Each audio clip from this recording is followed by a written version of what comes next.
अस्सलाम वालेकुम, मैं हूं इमरान वसीम। नाज़रीन, आज के प्रोग्राम में 3 बड़ी अहम ख़बरें आपके साथ हम शेयर करेंगे। इन 3 ख़बरों के अलावा आज जो वज़ीर आज़म हाउस में पार्लिमानी कौमी सलामती कमेटी का अहम इजलास हुआ है, इस इजलास से मुतल्लिक़ जो ख़बरें हैं वो भी आप नाज़रीन के साथ शेयर करेंगे। लेकिन सबसे पहले आज की हमारी जो 3 अहम बड़ी ख़बरें हैं उनकी डिटेल आपके साथ हम शेयर करेंगे।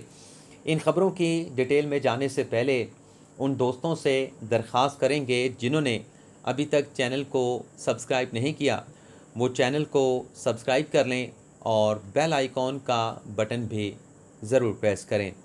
आज नाजरीन 22 जून है, दिन है बुध का और साल 2022।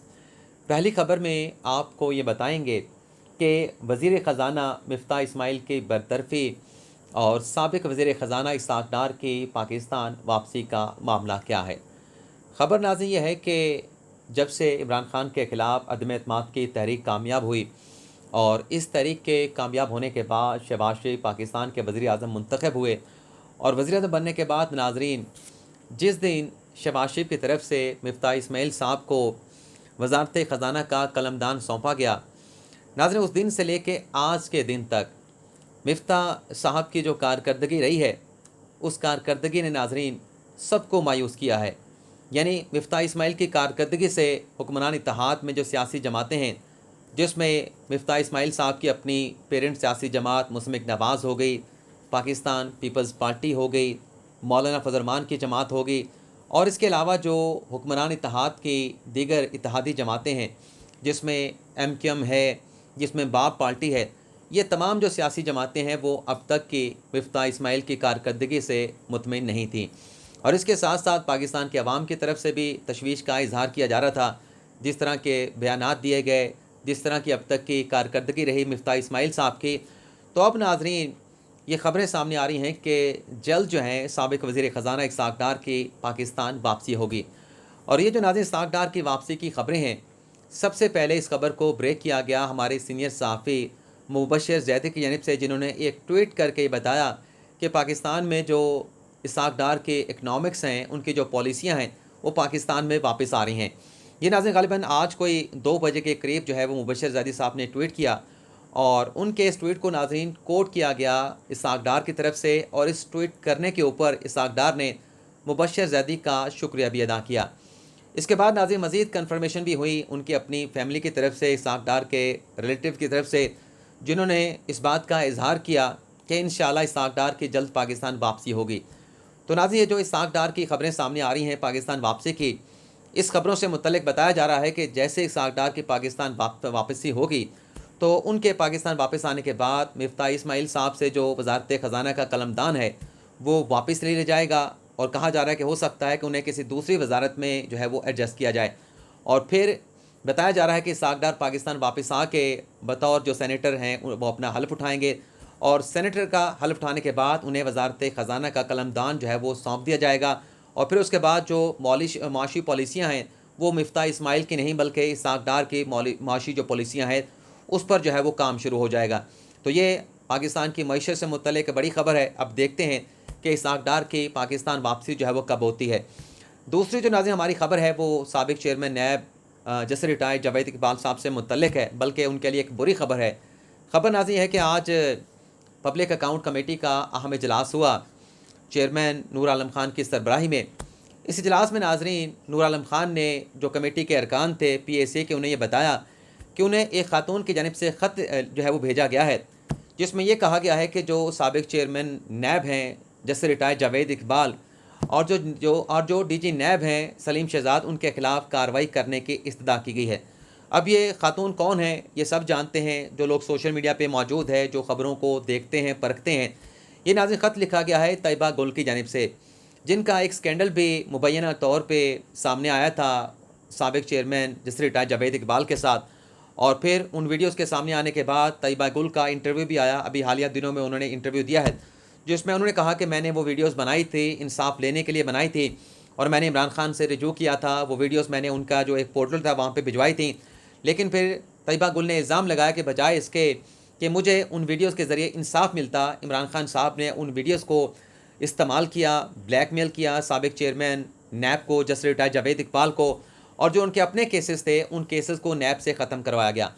अब नाज़रीन ये ख़त लिखा गया और ये ख़त आज पब्लिक अकाउंट कमेटी में डिस्कस हुआ, और इस ख़त से मुतल्लिक नूर आलम खान साहब ने कहा कि जो दोनों नैब के शख्सियात से मुतल्लिक बात की गई है कि इनके ख़िलाफ़ तहकीकात की जाए, जिसमें साबिक चेयरमैन नैब हैं जावेद इकबाल साहब हैं और डीजी नैब शहजाद इकबाल साहब हैं, इन दोनों का एहतराम है। लेकिन नूर आलम खान साहब ने कहा कि हमें इन लोगों को एक इक्वल अपॉर्चुनिटी का मौका मिलना चाहिए, अपनी सफाई का मौका देना चाहिए, तो हमारे लिए काबिल एहतराम है।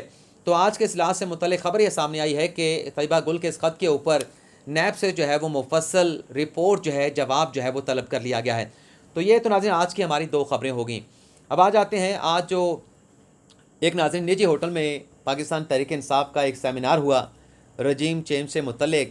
इस सेमिनार में नाज़रीन फवाद चौधरी साहब ने खिताब किया, शौकत तरीन ने किया, हमाद अज़हर ने किया, असद उमर ने किया और आखिर में इमरान खान साहब ने खिताब किया। नाज़रीन इमरान खान साहब ने अपने इस खिताब में न्यूट्रल यानी जनरल बाजवा साहब को टारगेट किया और उनसे एक सवाल पूछा। वो सवाल क्या था, उस सवाल पर भी आएंगे।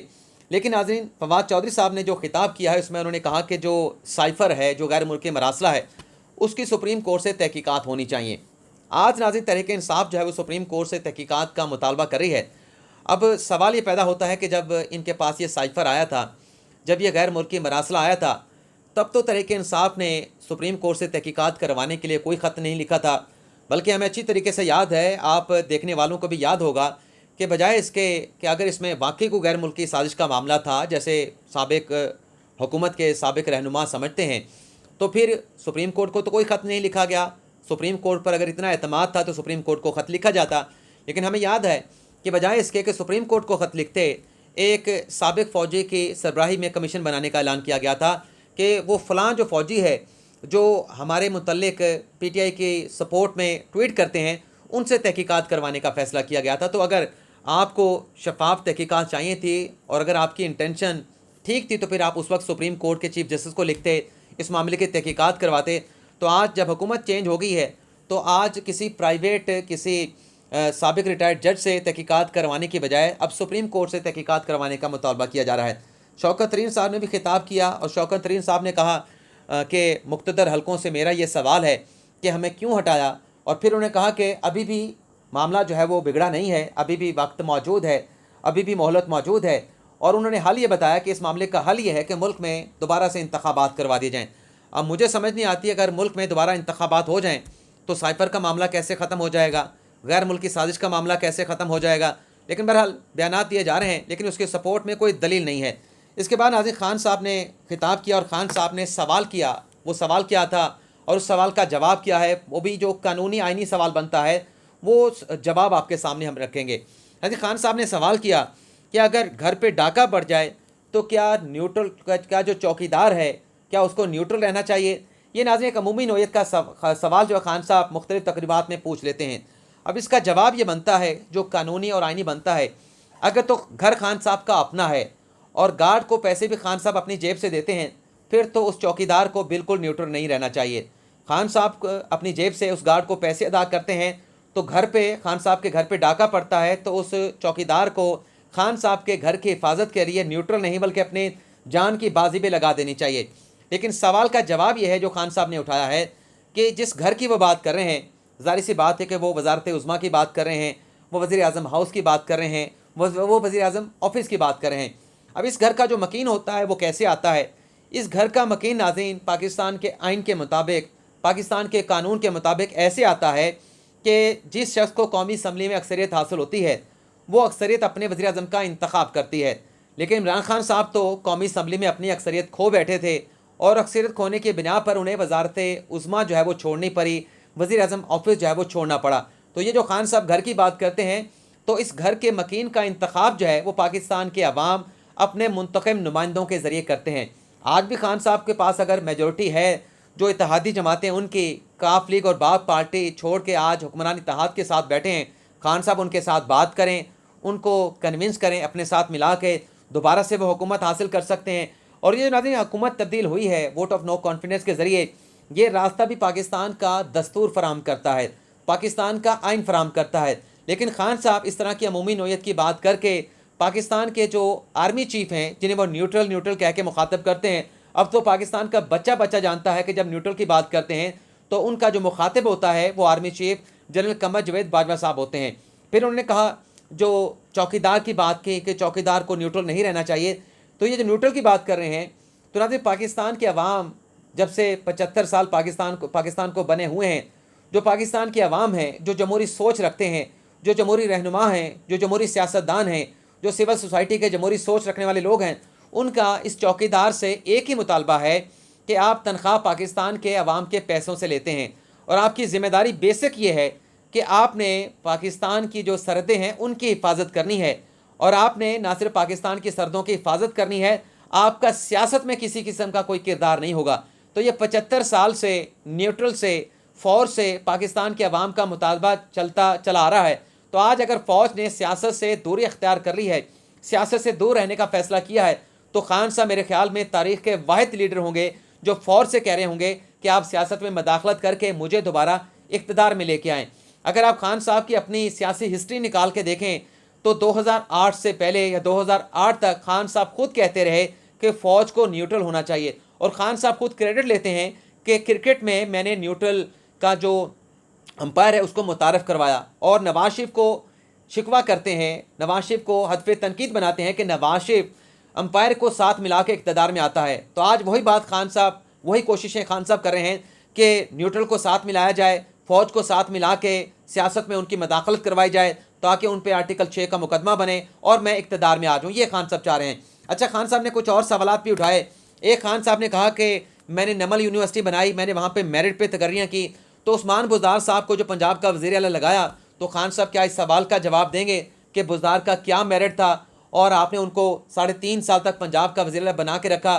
तो पंजाब में तो आपकी वाह वाह होनी चाहिए थी, और उस्मान बुज़दार के जाने के बाद तो आपको उन्हें अपोजिशन लीडर बनाना चाहिए था, आपने तो उसे अपोजिशन लीडर भी नहीं बनाया। और उस्मान बुज़दार की अगर कारकर्दगी होती तो अब तक आपने अवाम को जितनी भी कॉल दी हैं एहतजाज की, तो पंजाब से बड़ी तादाद में, लाखों की तादाद में अवाम आपकी कॉल के ऊपर निकलते। लेकिन बुज़दार की ये कारकर्दगी है कि आपने लॉन्ग मार्च की कॉल दी और चंद हज़ार लोग जो है आपके एहतजाज में शिरकत के लिए निकले, जो इस्लामाबाद भी नहीं पहुँच सके। दूसरा, खान साहब ने कहा कि नवाज शरीफ अपनी पसंद का आर्मी चीफ लाते थे। नवाज शरीफ अगर अपनी पसंद का आर्मी चीफ लाते थे तो जनरल बाजवा साहब को भी नवाज शरीफ ही लेके आए थे, और उसी जनरल बाजवा साहब से मुतल्लिक आपने फरमाया था, आपका कहना था, आपका फरमान था, क्योंकि आपके जो चाहने वाले हैं, आपके ज़ुबान से कोई लफ्ज़ निकलता है तो उसको फरमान के तौर पे समझ लेते हैं। तो आपने कहा था कि जनरल बाजवा पाकिस्तान के तारीख़ के सबसे जमहूरी आर्मी चीफ हैं, तो आप उसको टारगेट कर रहे हैं। तो क्या आप उस वक्त गलत थे या क्या आज आप ठीक हैं? इस सवाल का जवाब भी खान साहब को देना चाहिए। और फिर उन्होंने कहा कि इलेक्शन जीतने के लिए जरदारी और नवाज शरीफ एक दूसरे को चोर कहते थे। तो ना अपना खान साहब से सवाल है, तो इलेक्शन जीतने के लिए आप तो परवेज़ इलाही को भी चोर कहते थे, आप परवेज़ मुशर्रफ को भी चोर कहते थे, तो आज आपने उसी परवेज़ इलाही को अपनी पंजाब का जो है वो स्पीकर बनाया हुआ है, ये भी खान साहब से सवाल है। फिर खान साहब ने कहा कि ब्रिगेडियर रांझा ने धांधली करवाई और नवाज शरीफ को इलेक्शन जितवाया। तो जब सुप्रीम कोर्ट में वो धांधली कमीशन बना तो आपने ब्रिगेडियर रांझा का बतौर गवाह नाम क्यों नहीं दिया कि इसे गवाह के तौर पे बुलाया जाए, इसे कटहरे में बुलाया जाए, इसने धांधली करवाई है? आपने उस वक्त उसका नाम ही नहीं दिया। आज आप 7 साल के बाद दोबारा वही जो एक मुर्दा दफन कर दिया गया है उसे उखाड़ने की आप कोशिश कर रहे हैं। फिर उन्होंने कहा कि अमेरिका को मैंने इनकार किया कि हम आपको फ़ौजी अड्डे नहीं देंगे। और किस फ़ौजी अड्डे देने की बात कर रहे थे? अमेरिका को पाकिस्तान में फ़ौजी अड्डे क्यों चाहिए? अमेरिका तो खुद अफ़गानिस्तान छोड़ के वापस चला गया है। उससे तो अफ़गानिस्तान में इतना डर था कि इतनी तेज़ी से निकला। अफ़गानिस्तान के हालात हमारे सामने हैं कि अफ़गानिस्तान अब पाकिस्तान के लिए जो है वो मसाइल पैदा कर रहा है, मुश्किलात पैदा कर रहा है। तो अमेरिका को क्यों अड्डे चाहिए थे जब वो यहाँ से छोड़ के जा रहे थे? और फिर उन्होंने कहा कि शहबाज शरीफ वज़ीर आज़म बन गए, मैं ये तसव्वुर ही नहीं कर सकता था। तो खान साहब आप कैसे तसव्वुर कर सकते थे? आप तो प्लान बना के बैठे थे अगर अगले 15 साल का, आपको तो यकीन था कि आपको कोई हटा नहीं सकता। लेकिन अल्लाह की लाठी भी बेआवाज़ होती है, आपके अपने प्लान होते हैं, खुदा की अपनी करनी होती है, खुदा की अपनी एक प्लानिंग होती है, और होता वही है जो खुदा सोचता है, जो अल्लाह सोचता है वही होता है। तो आप खुदा ताला से तौबा करें और आज ये फ़ैसला कर लें कि आपने जो माजी में किया आप वो नहीं करेंगे, तो इंशाल्लाह पाकिस्तान के अवाम जो है आपको इक़्तिदार में लेके आएंगे। इसके अलावा हमारी जो आखिरी खबर है, आज नाज़रीन पार्लिमानी कौमी सलामती कमेटी का इजलास हुआ वज़ीर आज़म हाउस में, जिसमें वज़ीर आज़म ने शिरकत की, अपोजिशन लीडर ने शिरकत की, मुतल्लिका वज़रा ने शिरकत की है, आर्मी चीफ ने शिरकत की है, कौमी सलामती के इदारों के सरबराहान ने शिरकत की है। इस इजलास से मुतल्लिक जो एलामिया जारी किया गया है उसमें नाज़रीन ये कहा गया है कि इस इजलास में जो पाकिस्तान के कौमी सलामती के अमूर हैं, जो पाकिस्तान को अंदरूनी और बैरूनी ख़तरात लाहक हैं, उनके तदराक से मुतल्लिक जो कोशिशें की जा रही हैं उनसे मुतल्लिक जो है वो पार्लिमानी अरकान को, वज़ीर आज़म को, मुतल्लिका वज़रा को ब्रीफ़ किया गया।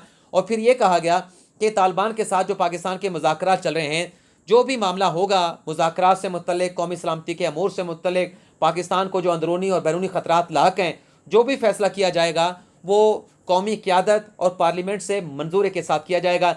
ये नाज़रीन कौमी पार्लिमानी कमेटी का जो इजलास हुआ है इसका ये एलामिया जो है वो जारी कर दिया गया है। तो नाज़रीन आज का हमारा वीलॉग उम्मीद करते हैं कि आपको पसंद आया होगा। अल्लाह ताला हम सब का हामी और नासिर हो। दुआ में याद रखिएगा।